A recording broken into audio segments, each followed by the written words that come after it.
आज हम nationalism in India का पार्ट 5 करेंगे। इससे पहले 4 वीडियोस प्लीज आप जरूर देखें। इस वीडियो को देखने से पहले आज हम स्टार्ट करते हैं स्वराज इन द प्लांटेशंस। इससे पहले हम स्वराज इन द सिटीज और टाउन्स कर चुके हैं और Swaraj in the village areas या फिर कंट्री साइड हम कर चुके हैं। इसमें सबसे पहला पॉइंट है इनलैंड एमिग्रेशन एक्ट ऑफ 1859। तो ये जो एक्ट था जो 1859 में पास किया था ब्रिटिशर्स ने, इस एक्ट के अकॉर्डिंग जो है कोई भी प्लांटेशन वर्कर बिना ब्रिटिशर्स के परमिशन के जो है प्लांटेशन को लीव नहीं कर सकता था। और जो इनका जो नोशन था स्वराज को लेकर के, या जो इनकी धारणा थी, इनकी सोच थी स्वराज को लेकर के, वो ये थी कि इनको फ्रीडम हो, क्योंकि स्वराज इनके लिए ये था कि इनको फ्रीडम दिलवाएगा, आजादी दिलवाएगा, कहीं भी आने जाने की, एनीवेयर कहीं भी आ जा सके। और जब नॉन कोऑपरेशन मूवमेंट स्टार्ट होता है तो जो हजारों वर्कर्स जो है, 1000 वर्कर्स जो है रिवोल्ट कर देते हैं, यानी कि विद्रोह कर देते हैं इन प्लांटेशन ओनर्स के अगेंस्ट में या ब्रिटिशर्स के अगेंस्ट में, और प्लांटेशंस को छोड़ करके जाने लगते हैं। इसके बाद ये बोलते हैं कि गांधी राज आ गया, गांधी राज आ गया, यानी कि गांधी को जानते थे और गांधी से बहुत ज्यादा इंस्पायर थे।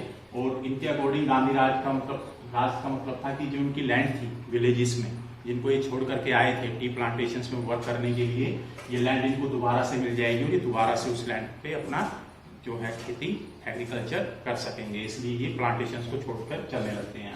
पर क्योंकि नॉन कोऑपरेशन मूवमेंट के टाइम में जो रेलवेज हैं और जो स्टीमर, इनकी स्ट्राइक्स होती हैं, स्ट्राइक की वजह से ये बंद होते हैं, तो इन बेचारे प्लांटेशन वर्कर्स को रास्ते में ही जो पुलिस है वो पकड़ लेती है और इनके साथ बहुत ही बुरी मार पिटाई करती है। उसके बाद बात करते हैं the visions were interpreted differently.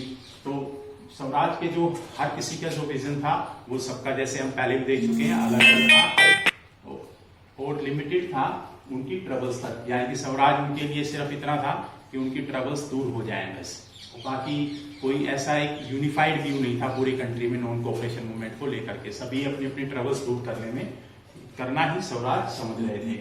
अब गांधी जी जो है सभी इंस्पायर्ड थे और जो ट्राइबल्स थे, जो कि जैसा कि हमने गोदेन हिल्स के ट्राइबल्स की बात की थी आंध्र प्रदेश में, वो स्वतंत्र भारत की बात करने लगे थे, यानी कि कहीं ना कहीं एक फुल इंडिपेंडेंट इंडिया की बात होने लगी थी कहीं ना कहीं। और ये सारे के सारे अपने आप को ऑल इंडिया एजुकेशन से भी जोड़ने लगे, यानी कि कहीं ना कहीं पूरे ऑल इंडिया में एक कनेक्टिविटी, एक यूनिफिकेशन स्टार्ट हो गया था मूवमेंट को लेकर के। इसके बाद एक बहुत ही डेंजरस इंसिडेंट होता है चोरी चोरा। तो इसमें क्या होता है, यूपी के गोरखपुर में काफी पुलिस वालों को पुलिस स्टेशन के अंदर जो है जिंदा जला दिया जाता है। और गांधी जी जैसे कि कभी भी वायलेंस के फेवर में नहीं रहे, इसलिए वो इस मूवमेंट को रोलेट सत्याग्रह की तरह ही जो है वापस ले लेते हैं। फिर गांधी जी का मानना ये था कि अभी जो सत्याग्रही हैं या जो फ्रीडम फाइटर्स हैं या जो इंडियंस हैं, वो अभी पूरी तरीके से ट्रेन नहीं है सत्याग्रह कंसेप्ट को लेकर के, इसलिए उनको थोड़ी ट्रेनिंग की जरूरत है। पर कुछ लीडर्स जो थे, सम लीडर्स जो कांग्रेस में होते हैं, वो इस मास स्ट्रगल से, यानी कि इन आंदोलन से बिल्कुल परेशान हो चुके थे, टायर्ड हो चुके थे, और वो चाहते थे कि इलेक्शन लड़े और इलेक्शन लड़ करके प्रोविंशियल काउंसिल्स जो हैं उनमें एंट्री करें, ताकि वो ब्रिटिशर्स के जो डबल स्टैंडर्ड्स हैं उनको पूरी दुनिया के सामने लेकर के आए और इन काउंसिल्स में जो है रिफॉर्म्स के प्रोसेस को भी स्टार्ट करें। ये प्रोविंशियल काउंसिल्स जो है वो 1919 एक्ट के, गवर्नमेंट ऑफ इंडिया एक्ट के थ्रू जो है एग्जिस्टेंस में आई थी। और इनका एक पर्पस और था काउंसिल में एंट्री करने का कि जो ब्रिटिश की पॉलिसीज थी जो वो मनमर्जी से बनाती थी उनको भी अपोज करना, और इसके साथ जैसे मैंने पहले बताया रिफॉर्म्स इन काउंसिल में, परिषदों में सुधार करना भी इनका एक दूसरा मोटिव था। और साथ में ये काउंसिल जो थी, जो बिल्कुल भी डेमोक्रेटिक नहीं थी, बिल्कुल भी जो है वो प्रजातांत्रिक या लोकतांत्रिक नहीं थी। ये जो लोग इस चीज को फेवर कर रहे थे प्रोविंशियल काउंसिल्स में एंट्री पे, ये भी इनका मोटिव था। ये सब चीजें जो है वो दिखाना चाहते थे पूरी दुनिया को, यानी कि ब्रिटिशर्स के डबल स्टैंडर्ड को दिखाना चाहते थे। इसी चीज को लेकर के स्वराज पार्टी का फॉर्मेशन होता है, जिसमें चित्तरंजन दास और मोतीलाल नेहरू बहुत बड़ी रोल प्ले करते हैं। और पर जो सुभाष चंद्र बोस और जवाहरलाल नेहरू होते हैं वो इसका अपोज करते हैं। वो कहते हैं कि ऐसे ही फ्रीडम नहीं मिलेगी, या फिर काउंसिल एंट्री या फिर प्रोविंशियल काउंसिल्स में एंट्री लेना ही सफिशिएंट नहीं है, मास एजिटेशन बहुत जरूरी है, जन विद्रोह बहुत जरूरी है। और फुल ये सुभाष चंद्र बोस और नेहरू जी फुल इंडिपेंडेंस को अपना जो है पर्पस डिक्लेयर कर देते हैं। ये इंटरनल डिबेट कांग्रेस के अंदर चल ही रहा होता है कि प्रोविंशियल काउंसिल्स में जाएं या फिर मास एजुकेशन करें। इतने में ही कुछ दो चीजें ऐसी होती हैं जो 1920s की जो पॉलिटिक्स होती है उसको टोटल ही जो है वो चेंज कर देती हैं। पहला तो इकोनॉमिक डिप्रेशन, यानी कि वर्ल्ड वाइड इकोनॉमिक डिप्रेशन, जो वैश्विक आर्थिक मंदी थी उसने पूरी दुनिया को ही बदल दिया। और जो एग्रीकल्चरल गुड्स, यानी कि जो कृषि संबंधित जो चीजें थी, गुड्स थे, उनके जो प्राइसेस थे वो बहुत ज्यादा नीचे गिर गए, जिससे कि फार्मर्स जो है वो बिल्कुल परेशानी में या फिर ट्रबल में आ गए। और जो एक्सपोर्ट था वो बिल्कुल खत्म हो गया, जिससे कि जो फार्मर्स थे उनका रेवेन्यू भी बिल्कुल डाउन हो गया और वो अपना रेवेन्यू भी पे नहीं कर पा रहे थे, यानी कि टैक्सेस नहीं दे पा रहे थे ब्रिटिशर्स को। और कंट्री साइड यानी कि विलेज एरियाज में या फिर रूरल एरियाज में क्राइसिस यानी कि संकट पैदा हो गया, स्पेसिफिकली जो किसान थे उनके लिए। यानी कि ये जो 1920s का इकोनॉमिक डिप्रेशन था वर्ल्ड वाइड, इन्होंने सबसे ज्यादा जो मैं कहूंगा इम्पैक्ट किया वो फार्मर्स को किया।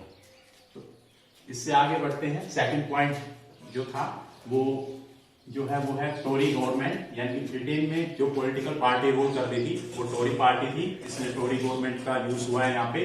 इसने साइमन कमीशन गठित किया। साइमन कमीशन जो है बनाया, जो कि जिसका मेन पर्पस था ये इन्वेस्टिगेट करना कि ये नॉन कोऑपरेशन मूवमेंट जो है वो क्यों हुआ और आगे ऐसे मूवमेंट ना हो, ना फेस करें ब्रिटिशर्स, इसलिए इंश्योर करना। और ये भी देखना साथ साथ कि कौन से जो कॉन्स्टिट्यूशनल सिस्टम्स था, यानी कि संवैधानिक जो सुधार कौन से किए जाएं कि आगे ऐसे मूवमेंट्स ना हो। और पर जो इस साइमन कमीशन में एक भी इंडियन मेंबर नहीं था, यानी कि एक भी भारतीय इंक्लूड नहीं था, जिसकी वजह से इंडियंस ने इसका बायकॉट यानी कि इसका जो है वो बहिष्कार किया। लॉर्ड इरविन इस बहिष्कार से, बायकॉट से परेशान हो जाते हैं और वो इंडियंस को यानी कि कांग्रेस को दो चीजों का ऑफर करते हैं। पहला तो डोमिनियन स्टेटस, यानी कि इंडिया इंडिपेंडेंट तो होगा, इंडिया अपने रूल और रेगुलेशंस तो बना सकेगा, पर जैसे कि फॉरेन रिलेशंस, कम्युनिकेशंस और डिफेंस, ये इनमें इंडिया के लोगों का कोई भी रोल नहीं होगा, ये सारा का सारा ब्रिटिशर्स ही डिसाइड करेंगे, जैसे कि फॉरेन रिलेशन, कम्युनिकेशन और डिफेंस से रिलेटेड मैटर्स जो हैं। और दूसरा था round table conference. Round table conference जो कि आगे चल करके इंग्लैंड में हुई, जिसमें कि भारत के फ्यूचर कॉन्स्टिट्यूशन, भविष्य में भारत का कैसा संविधान हो, इस पे डिसीजन लिया जाए या इसको उस प्रोसेस को स्टार्ट किया जाए।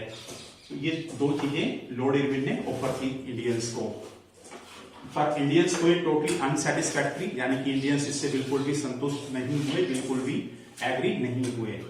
इसलिए लाहौर सेशन जो कि 1929 में जवाहरलाल नेहरू की नेतृत्व प्रिजाइड किया, उन्होंने जो है फुल इंडिपेंडेंस जो है को अपना गोल डिक्लेयर कर दिया था, यानी कि पूर्ण स्वराज। और 26 जनवरी 1930 को जो है अपना इंडिपेंडेंस डे डिक्लेयर कर दिया था। गांधी जी ने इसी के साथ जो है कॉमन मैन जो कि आम आदमी था, उनकी परेशानियों को इस इंडिपेंडेंस डे के कंसेप्ट के साथ जो है या फिर फुल इंडिपेंडेंस के कंसेप्ट के साथ जोड़ दिया, ताकि ज्यादा से ज्यादा लोग जो है वो इसमें पार्टिसिपेट कर सकें और ज्यादा से ज्यादा लोग, इंडिया के लोग जो है वो यूनाइट हो सकें। अब बात करते हैं salt march and civil disobedience movement की। गांधी जी ने ये सब होने के बाद गांधी जी ने एक लेटर लिखा वाइसराय को, जिसमें 11 पॉइंट्स थे। और वो 11 पॉइंट्स जो थे वो जनरल और स्पेसिफिक, यानी कि सब कॉमन मैन इंडस्ट्रियलिस्ट से लेकर के और कॉमन मैन पीजेंट सभी की प्रॉब्लम उसमें जो है गांधी जी ने फोकस की थी कि वाइसराय से ये जो है उम्मीद की थी कि वो इन प्रॉब्लम्स को देखेंगे और इनको जितना जल्दी हो सके वो रिमूव करेंगे। पर जो वाइसरॉय है उन्होंने इन 11 पॉइंट्स पे, यानी कि पीजेंट्स की, इंडस्ट्रियलिस्ट की और कॉमन मैन्स की प्रॉब्लम पे कोई इंटरेस्ट नहीं दिखाया और उन्होंने बिल्कुल जो है इन पॉइंट्स को डिनाई कर दिया। उसके बाद में गांधी जी ने सभी क्लासेस को एक साथ लाने के लिए एक ऐसे हथियार का चुनाव किया जिससे कि सभी के सभी साथ आ सके और पूरा देश एकजुट होकर के ब्रिटिशर्स के अगेंस्ट जो है मूवमेंट स्टार्ट कर सके।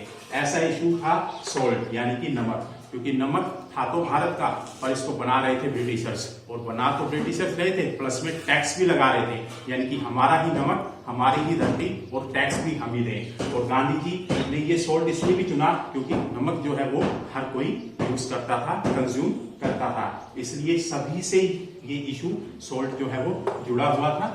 इसलिए इससे आगे हम जो है सिविल डिसोबीडियंस मूवमेंट जो है वो स्टार्ट करेंगे। Thank you very much.